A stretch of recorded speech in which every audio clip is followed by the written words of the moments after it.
आज हम पढ़ेंगे आर्थिंग एंड वायर के जितने ऑब्जेक्टिव क्वेश्चन हैं अभी तक पूछे गए क्वेश्चन उनको हम देखेंगे। फर्स्ट क्वेश्चन को देखते हैं हम।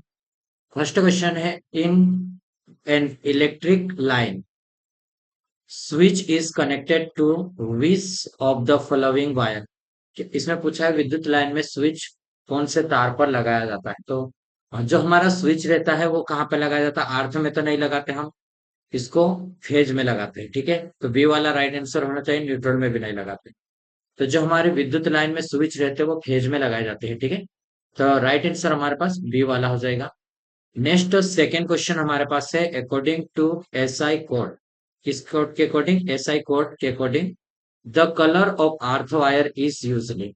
अर्थ वायर का कलर कैसा रहता है? तो ये हमारे पास हो जाएगा आर वाई और बी। तो ये हमारे पास थ्री फेज रहता है। ठीक है, आर वाई बी, तो रेड भी नहीं रहता, येलो भी नहीं होगा, और ये हमारे पास ये भी नहीं होगा। तो ये राइट आंसर ग्रीन होगा हमारे पास। ठीक, कौन सा? ग्रीन राइट आंसर होगा हमारा। जैसे पृथ्वी हरी भरी रहती है वो अर्थ वायर से, जैसे अर्थ। ठीक है, एसआई कोड के अनुसार अर्थ वायर का कलर का हमारा हरा होता है। कैसा होता है? हरा कलर होता है। ठीक है, हाईलाइट करते चलेंगे। हरा कलर होता है हमारा। ठीक, और अर्थ वायर हमेशा हरा होना चाहिए, क्योंकि काला रंग किसके लिए? न्यूट्रल के लिए हम यूज करते हैं। न्यूट्रल के लिए काला रंग न्यूट्रल के लिए हम यूज करेंगे, और लाल रंग फेस के लिए यूज किया जाता है। हरा तार हमेशा सॉकेट आदि के लिए यूज किया जाता है। प्रकाश, कौन सा प्रकाश या पंखा परिपथ है तो यूज नहीं करेंगे। ठीक है, आगे हम देखेंगे इसको। Earth electrode used in plate earthing. क्या है? अर्थ इलेक्ट्रोड प्लेट अर्थिंग के बारे में पूछा इसमें। तो प्लेट अर्थिंग में प्रयोग की जाने वाली अर्थ इलेक्ट्रोड एक कैसी है? तो यह हमारे पास हो जाएगा एक प्लेट रहेगी अर्थ इलेक्ट्रोड के रूप में। जो प्लेट में यूज कर रहे हैं हम, तो वो कैसे हमारे पास रहेगी? एक प्लेट है ये। ठीक है, अब उस प्लेट के मोटाई के बारे में पूछ सकता है। तो अगर वो कॉपर की रहेगी, तो कॉपर की रहेगी तो 3.15 तक रहेगी। ठीक है, प्लेट 60 गुणित 3.1 mm। ठीक है, अगर ये एल्यूमिनियम की रहती तो 6.3 तक रहती। इसको ध्यान रखना, इसमें चेंजेस रहेगा थोड़ा सा, और उसमें नमक और कोयला इसलिए रखते हैं कि उसका रेजिस्टेंस कम हो जाए। ठीक है, और नमी बनी रहे। नेक्स्ट क्वेश्चन है risk of broken neutral is maximum is in this earthing system. क्या है? टूटे हुए न्यूट्रल की आशंका खालिस्तान अर्थिंग तंत्र में अधिकतम होती है। तो वो किस में होती है? तो ये डी वाला राइट आंसर इसका होगा। टीएनसी में होती है। किसमें? टूटे हुए न्यूट्रल की आशंका टीएन अर्थिंग तंत्र में अधिक होती है। ठीक है, अब हम आगे बढ़ेंगे। सभी क्वेश्चन थ्योरेटिकल है, इसलिए हम इसको पढ़ते जाएंगे, थ्योरी पढ़ेंगे और क्वेश्चन को लगाते हुए आगे बढ़ जाएंगे। ठीक है, ज्यादा इसमें न्यूमेरिकल क्वेश्चन है नहीं, और इसको ज्यादा टाइम भी नहीं लगेगा, हम कम समय में कर लेंगे। In earthed neutral system the magnitude of transient voltage is. Earthing neutral तंत्र में क्षणिक वोल्टता का मान होता है। किसका मान? क्षणिक वोल्टता का। तो ये हमारे पास हो जाएगा वेरी स्मॉल होगा। किसके लिए बोला है? अर्थ तंत्र में क्षणिक वोल्टता का मान कैसा होगा? ये कम होगा। अर्थिंग न्यूट्रल तंत्र में स्थायी वोल्टता का मान बहुत निम्न होता है। कैसा? बहुत निम्न होता है। क्षणिक धारा का मान उच्च होता है। कैसा? उच्च होगा, क्योंकि प्रतिबाधा अति निम्न होता है। प्रतिबाधा अति निम्न होता है। नेक्स्ट क्वेश्चन को अगर हम देखते हैं इसमें, for what voltage levels are the screw conduit circuit used. किस वोल्टता स्तर के लिए स्क्रू नलिका परिपथ का उपयोग किया जाता है? तो ये यूज किया जाता है 250 वोल्ट से 600 तक बिटवीन। ठीक है, कहां तक यूज कर रहे हैं हम? स्क्रूल्ड कंड्यूट सर्किट के लिए। ठीक, तो ये हमारे पास बी वाला राइट आंसर हो जाएगा इसका। नेक्स्ट क्वेश्चन है, figure lamp show in the picture, ये हमारे पास सर्किट दिया है। ठीक, is switched on from the moment of switching on, how long does it take for the lamp to glow? क्या है, दर्शाई गई आकृति में लैंप को स्विच ऑन किया जाता है। स्विच ऑन किए जाने के क्षण से लैंप के प्रकाशित होने में कितना समय लगेगा, ये पूछा है हमने। तो लैंप के प्रकाशित होने में कितना समय लगेगा ये हमें इसमें बताना है। ठीक है, तो ये हमारे पास हो जाएगा, इसमें कितना समय लगेगा, शून्य होगा, क्योंकि विद्युत धारा की जो स्पीड रहती है, ठीक है, वो स्पीड प्रकाश की स्पीड के बराबर 3 × 10⁻⁹ रहती है। ठीक है, तो the time practically is 0 because the velocity of propagation of electric current is almost that of light। ठीक है, किसके, ऑफ लाइट के। तो ये हमें ध्यान रखना कि इसकी स्पीड बहुत कम होगी, 8 होगा, 3 × 10⁻⁸ है ना, 3 × 10⁸ ये याद रखना, मैंने वो लिखा था मीटर पर सेकेंड होगा, किसा, मीटर पर सेकेंड। जैसे ऑन करेंगे इतनी स्पीड से वो हमारी करंट बहेगी। What is an electrical scheduled, क्या है, इलेक्ट्रिकल शेड्यूल। तो अब इसमें देखेंगे शेड्यूल में ए लिस्ट और a plan of building providing information of number of points in इस रूम। क्या है, भवन की सूची का योजना जिसमें प्रत्येक कमरे में बिंदु की संख्या के बराबर में जानकारी। नेक्स्ट है, एक विशेष कमरे में सभी विद्युत अवयवों की सूची। और तीसरा है विद्युत कंपोनेंट की मूल्य सहित सूची। तो हमारे पास राइट आंसर कौन सा रहेगा, भवन की सूची या योजना जिसमें प्रत्येक कमरे में बिंदुओं की संख्या के बारे में जानकारी। विद्युत अनुसूची भवन की सूची या योजना जिसमें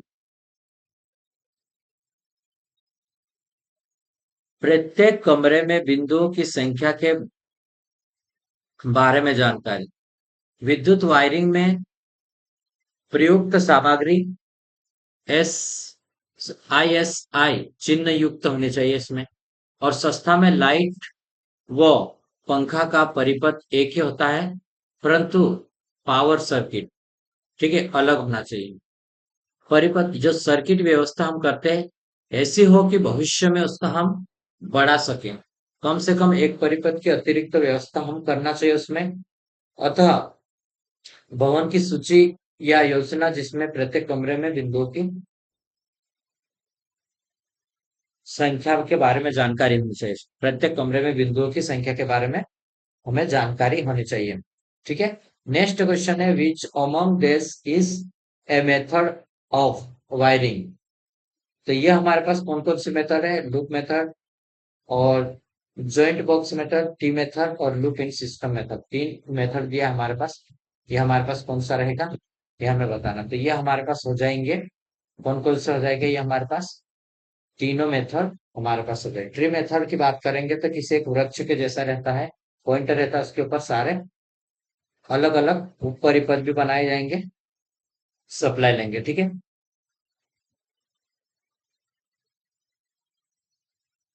नेक्स्ट है जॉइंट बॉक्स प्रणाली। इस विधि में मेन लाइन में उपयुक्त स्थल से केबल में जोड़ लगाकर उप परिपथ के हम तैयार करेंगे और जोड़ों के ऊपर टेप लपेट दी जाती है। ठीक है, क्या लपेट दी जाती है, टेप। सिस्टम में लूप किसी भवन में विभिन्न कक्षाओं में डीसी प्रणाली से वायरिंग स्थापित करने के बाद लैंप, ट्यूबलाइटों, पंखों, सॉकेटों आदि वायरिंग लूपिंग विधि द्वारा स्थापित की जाती है। कौन सी मेथड यूज कर रहे हैं हम? इसमें लूपिंग मेथड। जो सिस्टम लूप रहता है ना, उसमें भवन की विभिन्न कक्षाओं में डीसी प्रणाली से वायरिंग स्थापित करने के बाद लैंप या ट्यूबलाइट लाइट लगी रहेगी या पंखा लगा रहेगा, सॉकेट लगेगा, इनमें जो हम लूपिंग बनाते हैं उसके। ठीक है। नेक्स्ट क्वेश्चन देखेंगे, विच स्टेटमेंट इज ट्रू? क्या बोला है, कौन सा स्टेटमेंट सही है? With respect to the motor installation. क्या है? मोटर इंस्टॉलेशन के लिए मोटर के संस्थापन के संबंध में निम्नलिखित में से कौन सा कथन सत्य है?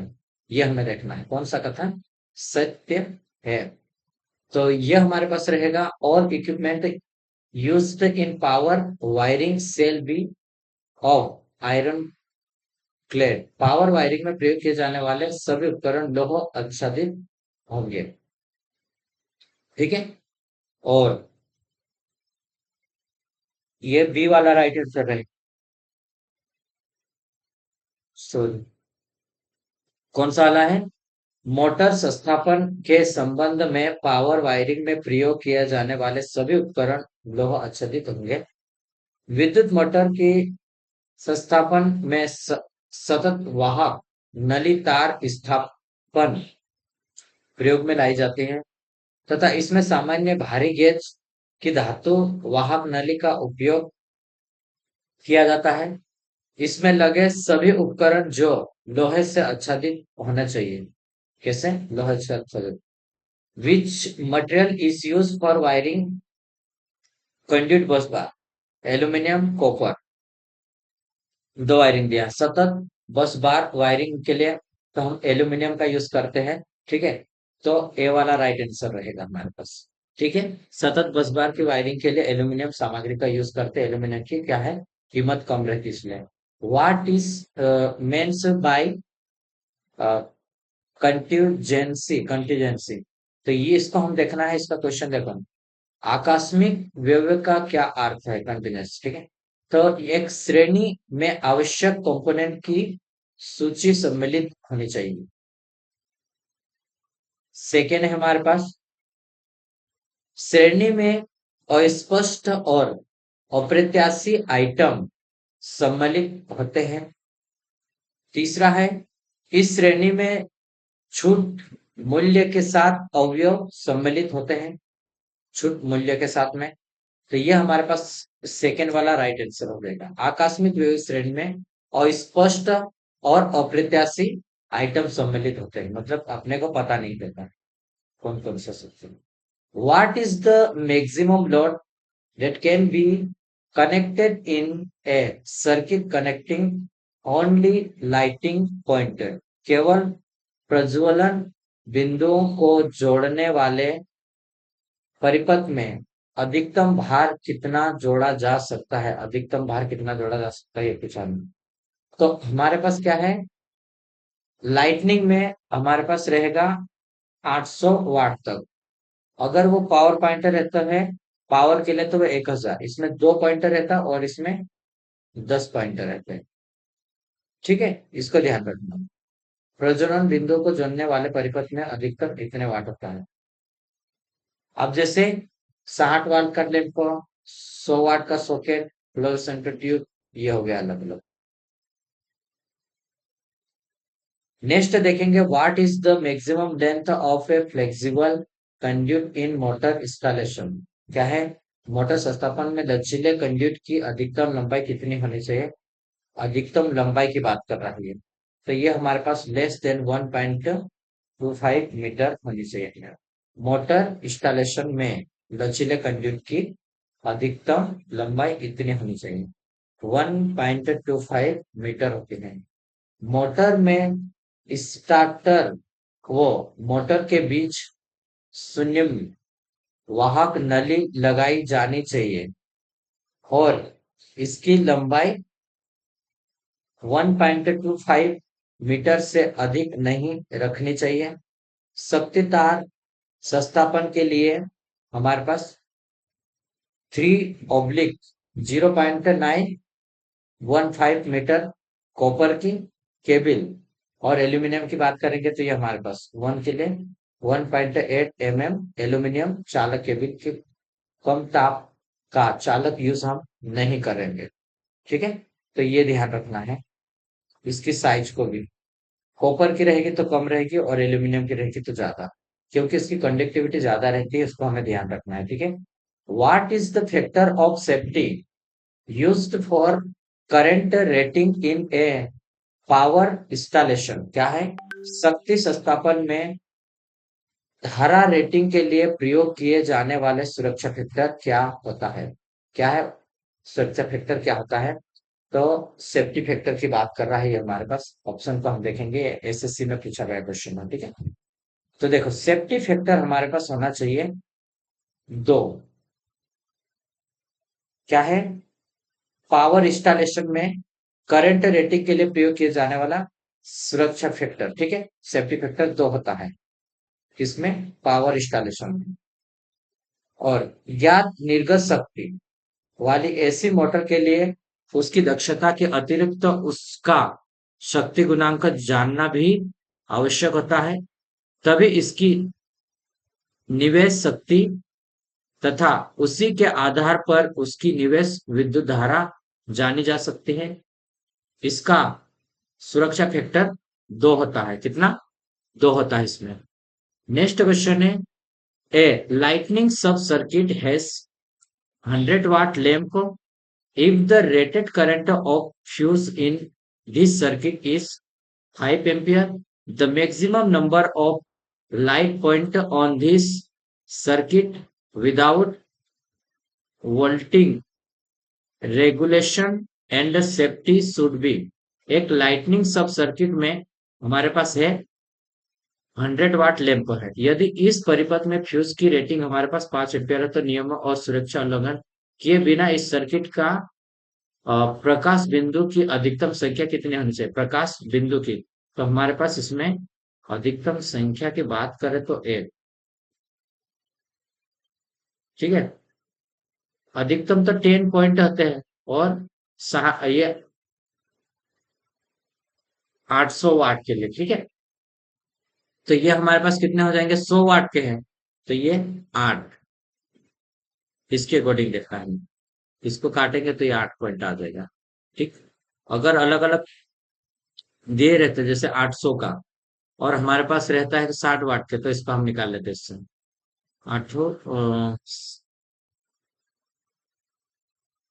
10 से ज्यादा रहता, पर मैक्सिमम इसमें 10 रहना चाहिए इस कंडीशन में।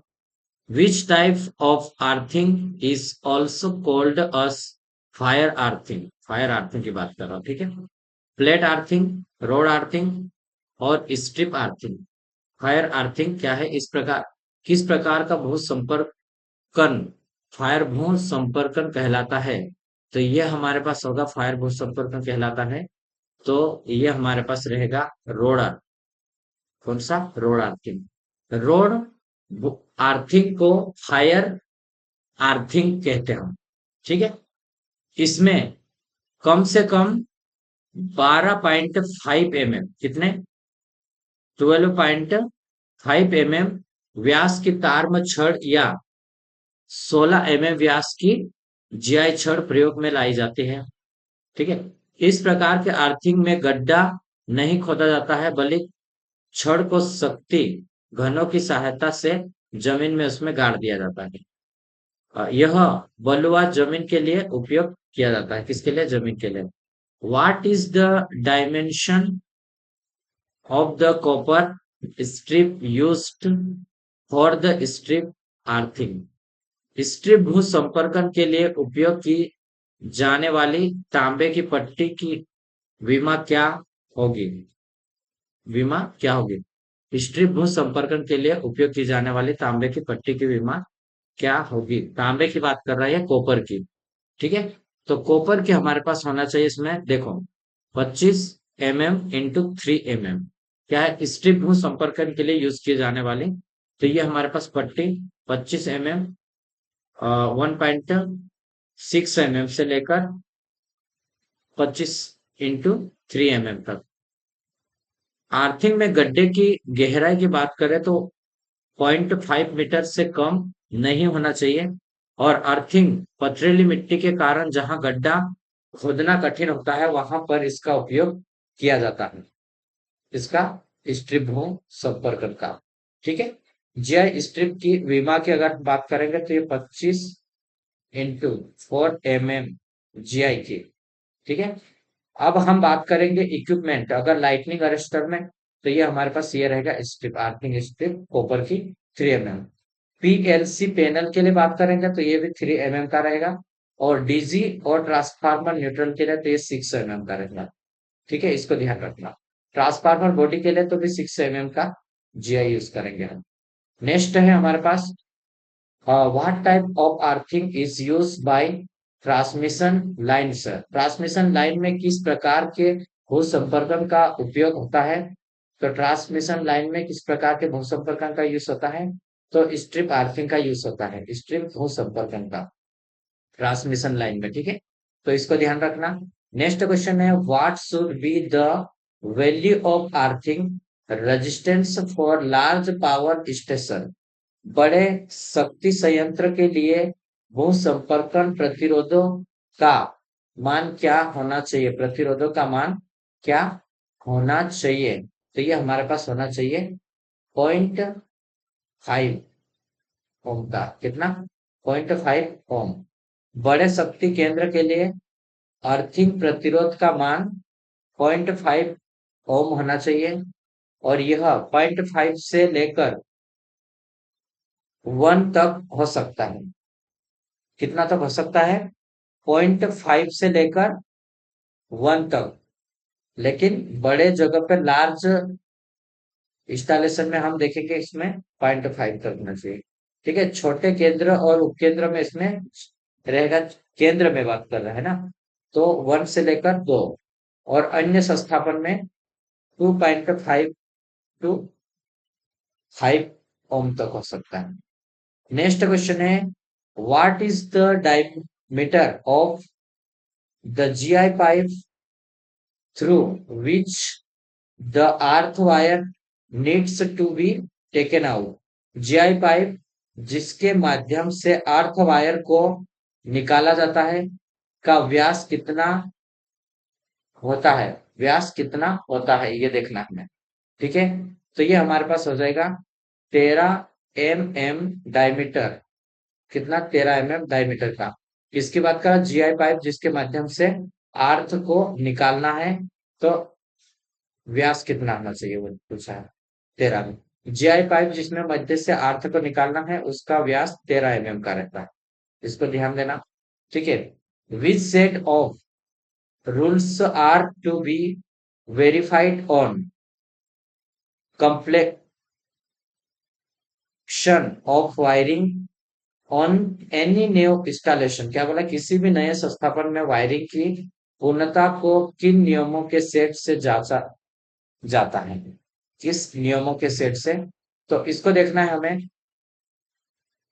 तो देखिए यहां पर हमें देखेंगे तो इसका रहेगा इंडियन इलेक्ट्रिसिटी लॉ रूल्स रहता है वो 1956 वाला नियम, इसके अकॉर्डिंग रहेगा। किसी भी नए इंस्टॉलेशन में वायरिंग की पूर्णता को भारतीय विद्युत नियम 1956 नियमों के सेट से जांचा जाता है। ठीक है, उपरोक्त भवन में प्रदाय स्रोत व उस पर लगे ऊर्जा मापी की स्थिति ऐसी होनी चाहिए कि स्थान सुरक्षित व धूप वर्षा आदि के प्रभाव से मुक्त हो तथा विद्युत सप्लायर वहां किसी भी समय सरलता पूर्वक पहुंच सके। और प्रकाश पंखा तथा शक्ति कार्यभार के लिए अलग अलग सर्किट देना चाहिए। नेक्स्ट क्वेश्चन है हमारे पास।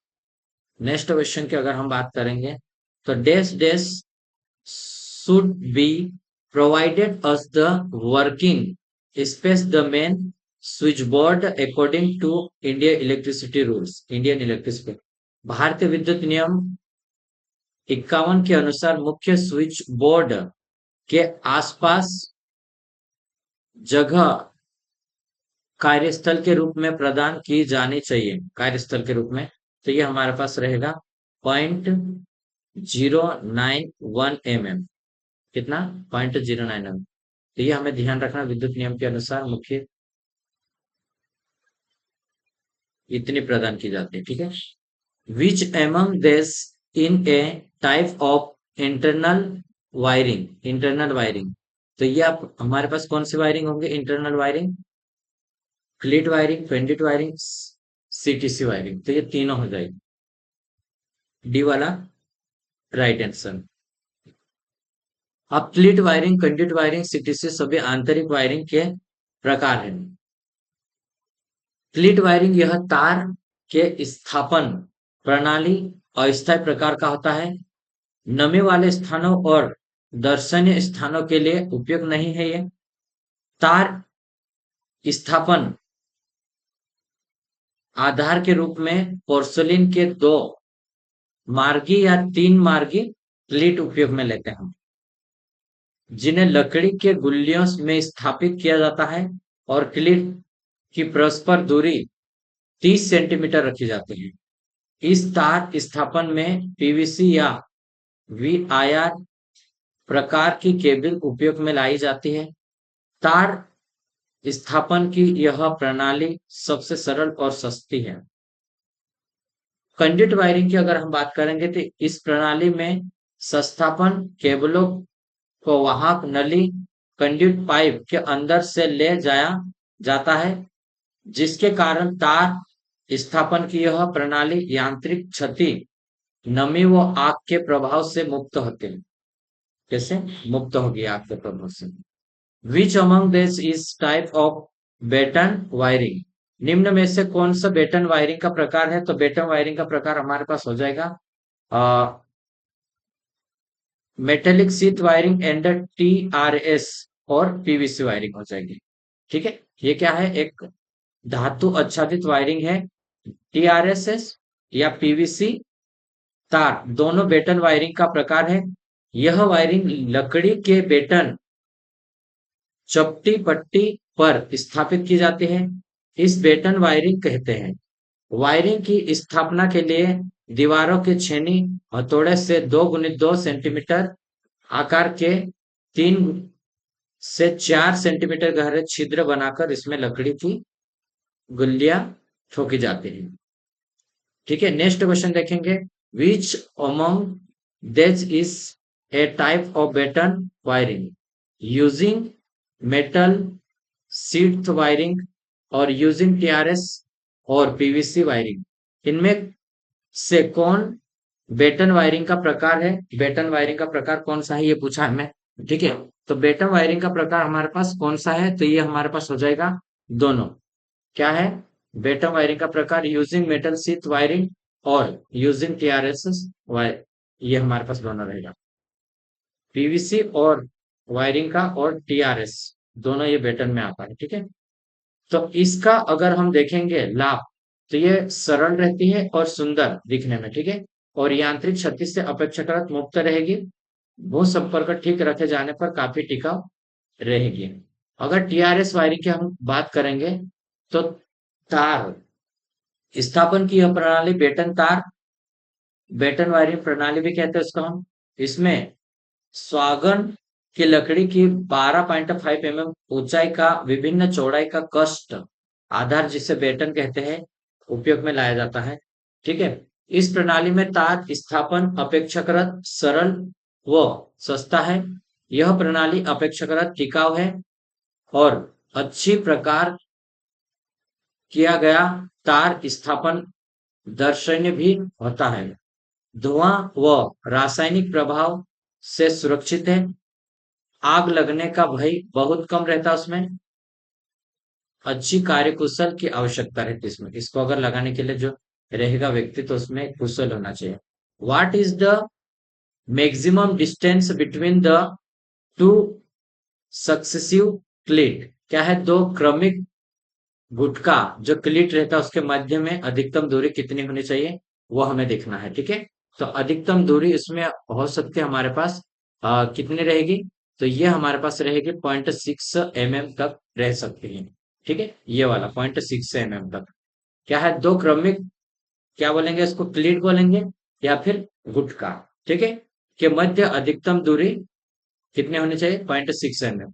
क्लीट वायरिंग में दो क्रमिक क्लीट के मध्य 15 सेंटीमीटर क्षैतिज रूप में तथा 10 सेंटीमीटर ऊर्ध्वाधर रूप दूरी होनी चाहिए। क्लीट वायरिंग एकदम सस्ती वायरिंग होती है, कैसी सस्ती वायरिंग होती है। How many outlet are permitted in a power circuit, एक पावर परिपथ में कितने निर्गत आउटलेट स्वीकृत है, तो ये हमारे पास हो जाएगा, एक पावर सर्किट में आउटलेट कितने होने चाहिए, तो दो पॉइंट होते हैं इसमें पावर सर्किट में। अगर बात करते हैं लाइटनिंग के लिए तो ये हमारे पास 10 रहते हैं, ये ध्यान रखना है, ठीक है। पावर सर्किट में ये 3000 वाट तक रहते हैं, दो पॉइंट रहते हैं इसमें, और अधिक रेटिंग की उपकरण नहीं जोड़े जाने चाहिए तथा एक प्रकाश पंखा 10 पॉइंट, कितना 10 पॉइंट हो सकते हैं इसमें, और 800 वाट का रहता है उसमें। नेक्स्ट क्वेश्चन है, what is the maximum load that is permitted in a power circuit, एक पावर परिपथ में अधिकतम कितना भार स्वीकृत है, अधिकतम भार की बात कर रहा है, तो पावर में 3000 तक रहता है, लाइटनिंग के लिए 800, ठीक है। एक पावर परिपथ में अधिकतम भार 3000 का वाट स्वीकृत है, चूंकि शक्ति परिपथ की रेटिंग प्रकाश एवं पंखा परिपथ से अधिक होती है, इसलिए इसमें 3000 वाट तथा 2 पॉइंट सॉकेट लगे होते हैं, जबकि प्रकाश पंखा परिपथ में 800 वाट तथा 10 पॉइंट लगे होते हैं। नेक्स्ट क्वेश्चन है, as per the recommendation of ISI, the maximum load that can be connected in one सब सर्किट इज, ISI की सिफारिश के अनुसार एक उप परिपथ में अधिकतम कितने वाट भार जोड़ा जा सकता है, इसमें भार जोड़ा जा सकता है, सब सर्किट की बात कर रहा है तो ये हमारे पास 800 वाट हो जाएगा। पावर की बात करता तो ये हमारे पास 3000 वाट होता, ठीक है, इसको ध्यान रखना। में highly skilled labour is required in, क्या बोल रहा है कि हाईली अत्यधिक कुशल मजदूर की आवश्यकता किसमें रहेगी, तो ये हमें देखना है कंड्यूट वायरिंग में, केसिंग केपिंग वायरिंग में सबसे ज्यादा जरूरत रहेगी। कंड्यूट और केसिंग केपिंग दोनों आ सकता है इसमें, तो ये हम देखेंगे इसको, देखो तो ये हमारा पास डी वाला कंड्यूट केसिंग केपिंग, ठीक है, इनमें हाईली स्किल्ड की आवश्यकता रहती है, कंड्यूट बोले तब भी और केसिंग केपिंग में भी। टीआरएस, टीआरएस का देखो हिंदी में इसका अगर नाम दिया रहेगा तो चिमर रबर कोशित वायरिंग, तार स्थापन की यह प्रणाली बेटन तार प्रणाली भी कहलाती है। इस विधि में स्वागन की लकड़ी का यूज करेंगे, 12.5 mm ऊंचाई का विभिन्न चौड़ाई का कास्ट आधार उपयोग में लाया जाता है। सौगन के बेटन आधार पर केबल को स्थापित करने के लिए वायरिंग क्लीट का उपयोग किया जाता है। बेटन की सतह पर वायरिंग क्लिपों से बंधे केबल खुले होने के कारण यांत्रिक क्षति का भय बना रहता है, ठीक है। नेक्स्ट है कंड्यूट वायरिंग, कंड्यूट इस प्रणाली में केबल को वाहक नली के अंदर से ले जाया जाता है, जिसके कारण क्या रहेगी, एक नली रहेगी उसके अंदर से ले जाते हैं, और जिस कारण से तार में जो हम स्थापित करते हैं उसमें उसकी क्या है मैकेनिकल स्ट्रेंथ और नमी और आग के प्रभाव से कैसे रहेगी, वो फ्री रहेगी, ठीक है। इसका यूज हम कारखानों में जहां पर नमी रहेगी, आग के लगने की संभावना ज्यादा रहती, ऐसी जगह पर हम इसको करते हैं। नेक्स्ट क्वेश्चन को देखेंगे हम अभी, the resistive of earth increase sharply when moisture falls below, पृथ्वी की प्रतिरोधकता अत्यधिक तेजी से बढ़ती है जब आर्द्रता खालिस्तान से कम होती है, ठीक है। तो यह हमारे पास रहेगा 20, पृथ्वी की प्रतिरोधकता अत्यधिक तेजी से बढ़ेगी जब आर्द्रता 20 से कम होगी, 20% से। ठीक है। विच of the following wiring is preferred for workshop lighting? क्या है, कार्यशाला प्रकाशन करने के लिए निम्न में से कौन सी वायरिंग करनी चाहिए? तो ये हमारे पास रहेगा कैंसिल्ड कंडक्ट वायरिंग का यूज करना चाहिए इसमें। ठीक है, सी वाला राइट आंसर रहेगा। कार्यशाला प्रकाशमय करने के लिए, कार्यशाला में लाइटनिंग करने के लिए हमें क्या करना चाहिए? गुप्त conduit wiring, cancelled conduit wiring का यूज करना चाहिए या उसकी पहले प्रेफरेंस देनी चाहिए। इस वायरिंग को बिना छिपी हुई वायरिंग कहते हैं तथा प्रयोगशाला आदि में बेटन वायरिंग का इस्तेमाल होता है इसमें। आजकल घरेलू वायरिंग में भी गुप्त नलिका का यूज करते हैं और इंटरनल हम यूज करेंगे उसको भी। ठीक है, कैंसिल कंड्यूट वायरिंग का यूज करेंगे। वायरिंग 5 प्रकार की रहती है, सतह पर रहेगी, छिपी हुई सतह पर वायरिंग रहेगी, और केसिंग कैपिंग वायरिंग रहेगी, और बेटन वायरिंग और क्लिट वायरिंग। तो 5 प्रकार की वायरिंग होती है। ठीक है, इसको हमें ध्यान रखना है। कितने टाइप की रहती हैं? 5 प्रकार की। The loop earth wire used shall not be of size less than, उपयोग की जाने वाली लूप अर्थ वायर का आकार डैश डैश से कम नहीं होना चाहिए, डैश डैश से कम नहीं होना चाहिए। उपयोग की जाने वाली लूप अर्थ वायर का आकार डैश से कम नहीं होना चाहिए। तो ये हमारे पास होना चाहिए, आई थिंक 8 से कम नहीं होता है ये।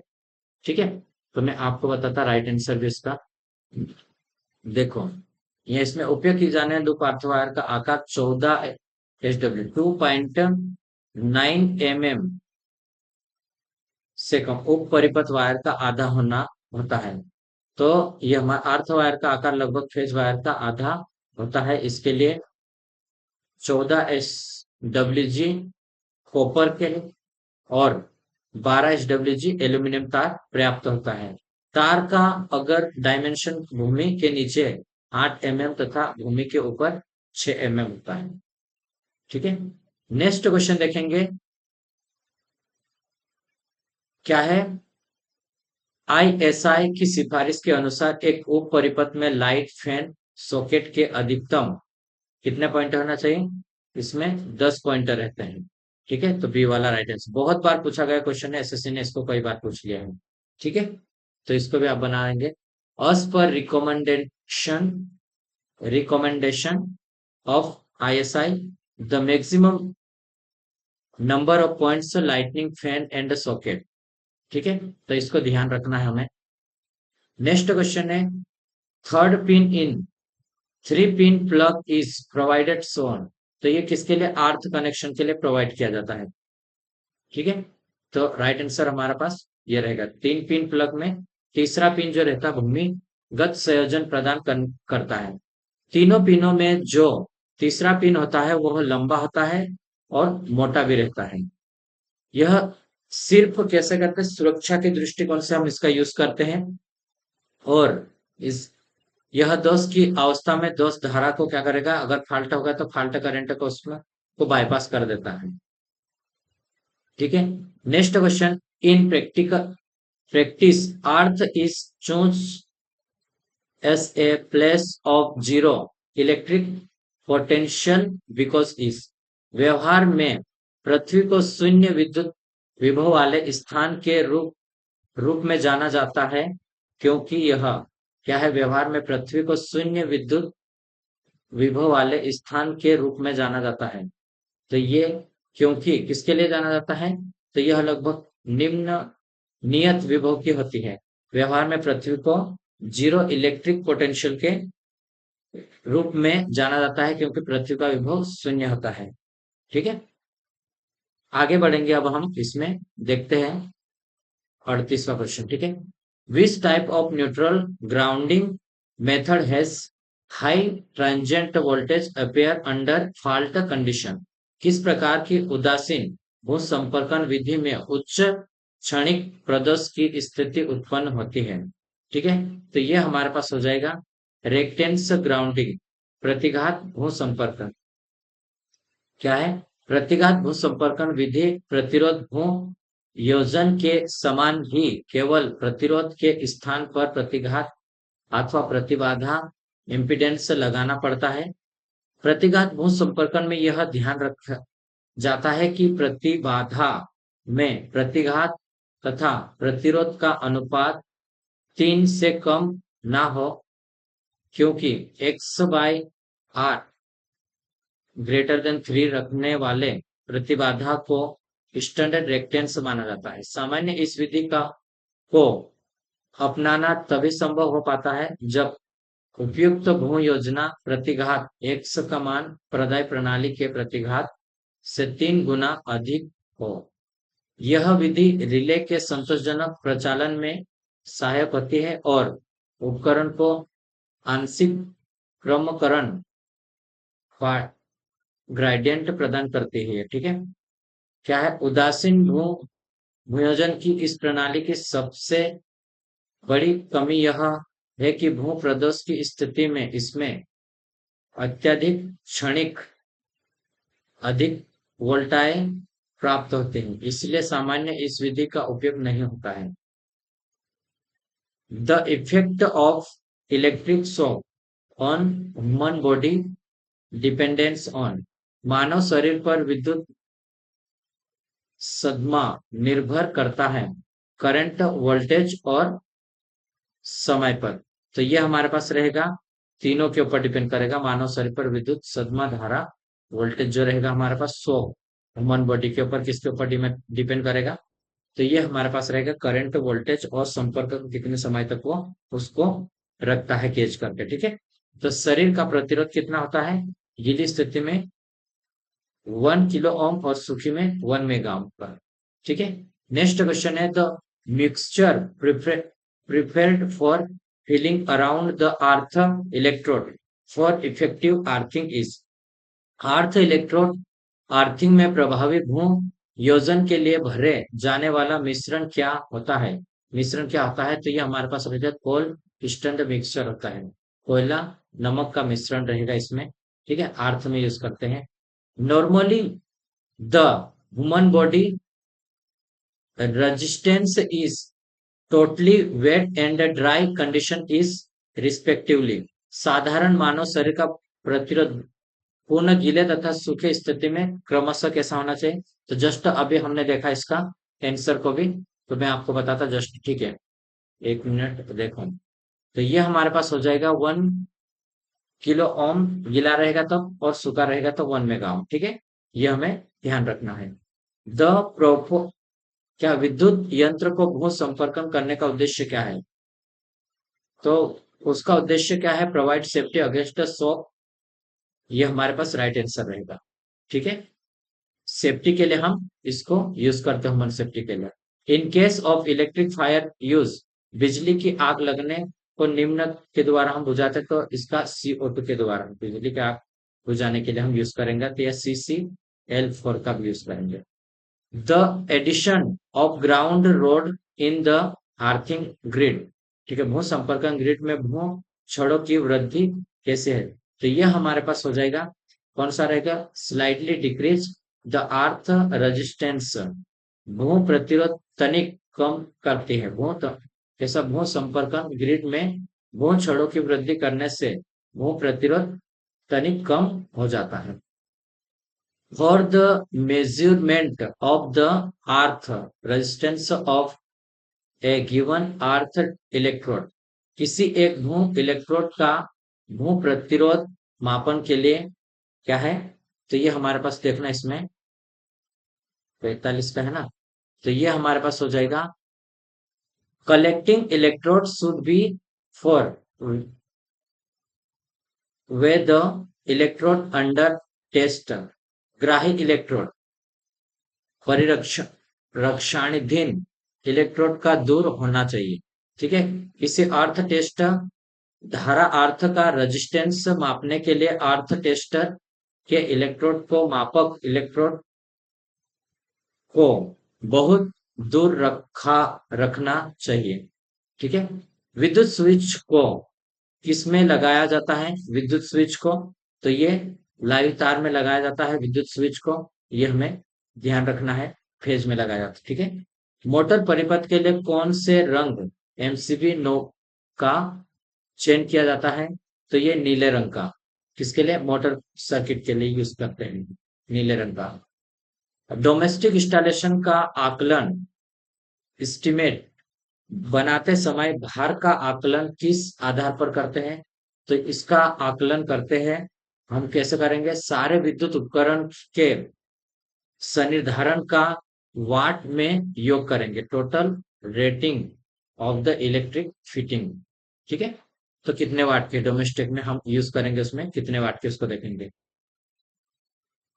आईई नियम के अनुसार उच्च दाब लाइन, हाई वोल्टेज लाइन में सबसे नीचे वाले तार की जमीन से दूरी कितनी होनी चाहिए? कम नहीं होनी चाहिए। तो हमारे पास कितने से कम नहीं होने चाहिए, ये हमें पूछा है। तो ये 20 फीट से कम नहीं होने चाहिए हाई वोल्टेज के लिए। ठीक है, हाई नियम के अनुसार इसको ध्यान रखेंगे। 50वां क्वेश्चन देखेंगे। घरेलू संस्थापन के लिए विद्युत कार्य के आकलन करते समय इलेक्ट्रिशियन की संख्या का अनुमान लगाने के लिए पॉइंट की संख्या कितनी गणना किस प्रकार की जाती है? तो मेन बोर्ड के पॉइंट से, स्विच बोर्ड के पॉइंट से, अन्य उपकरण के पॉइंट से। तो ये हमारे पास हो जाएगा सभी। ठीक है, 4, 2 और 1। ठीक है, घरेलू संस्थापन में विद्युत कार्य आकलन करते समय इलेक्ट्रिशियन की संख्या का अनुमान कैसे कैसे लगाना चाहिए हमें? तो ये हमारे पास हो जाएगा 1, 2, 3 और 4। तो ये 4 राइट है, 2 वाला और 1। अपना उत्तर निम्न प्रकार से। तो देखो इसमें है आई थिंक चौथा। तो क्या पूछा है?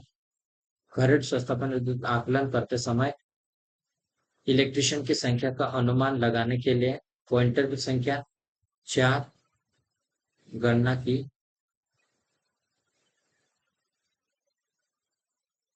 अन्य पॉइंट एक छोड़ देंगे आप। ठीक है, घरेलू संस्थापन का आकलन तैयार करते समय घर का लोड किस श्रेणी में विचार किया जाता है? घर का लोड। तो देखो ये हमारे पास रहता है रेजिस्टिव और इंडक्टिव श्रेणी में रहता है। ठीक है, यदि कार्य करने की वोल्टता इतनी से कम हो तो आई नियम के अनुसार वोल्टता परीक्षण, वोल्टेज टेस्ट कितनी वोल्टता पर करना चाहिए? तो वोल्टेज चाहिए यदि कार्य करने की वोल्टता उतनी ही से कम हो तो आई ई नियम के अनुसार वोल्टता परीक्षण कितनी होनी चाहिए?